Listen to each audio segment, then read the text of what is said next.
नाशिक जिल्ह्यामध्ये दमदार पावसामुळे अनेक धरणांमधून मोठ्या प्रमाणात विसर्ग केला जातोय।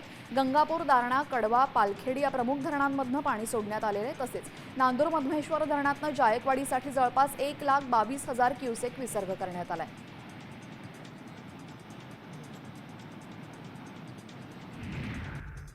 नाशिकमध्ये पूर परिस्थिती ओसरण्यास सुरुवात झालेली आहे, मात्र पाऊस सुरू झाल्यास पुन्हा पूर परिस्थिती निर्माण होण्याची शक्यता आहे। गंगापूर धरणातून पाण्याचा विसर्ग घटवण्यात आल्याने पाणी पातळी घटलेली आहे। सद्यस्थितीमध्ये 1,360 क्युसेक वेगाने गोदावरी नदीपात्रामध्ये पाण्याचा विसर्ग सुरू आहे। जळगाव आणि नाशिकमधील जोरदार पावसाने गिरणा धरणातील पाणी पातळीत वाढ झालेली आहे। धरणातील जलसाठा 31% गेलेला आहे। हतनूरसह शेळगाव प्रकल्पाचे दरवाजे उघडण्यात आले। जून महिन्यामध्ये गिरणा धरणातील जलसाठ्यामध्ये 10% वाढ झाली आहे।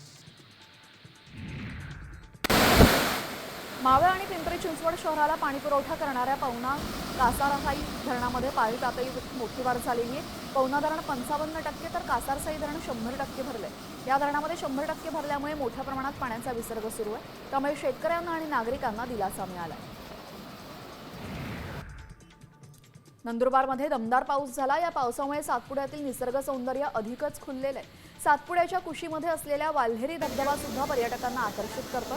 वर्षा पर्यटनासाठी पर्यटक मोठ्या संख्येने या ठिकाणी येत असतात, त्यामुळे यंदा सुद्धा वाल्हेरी धबधब्यावर पर्यटकांची गर्दी पाहायला मिळते।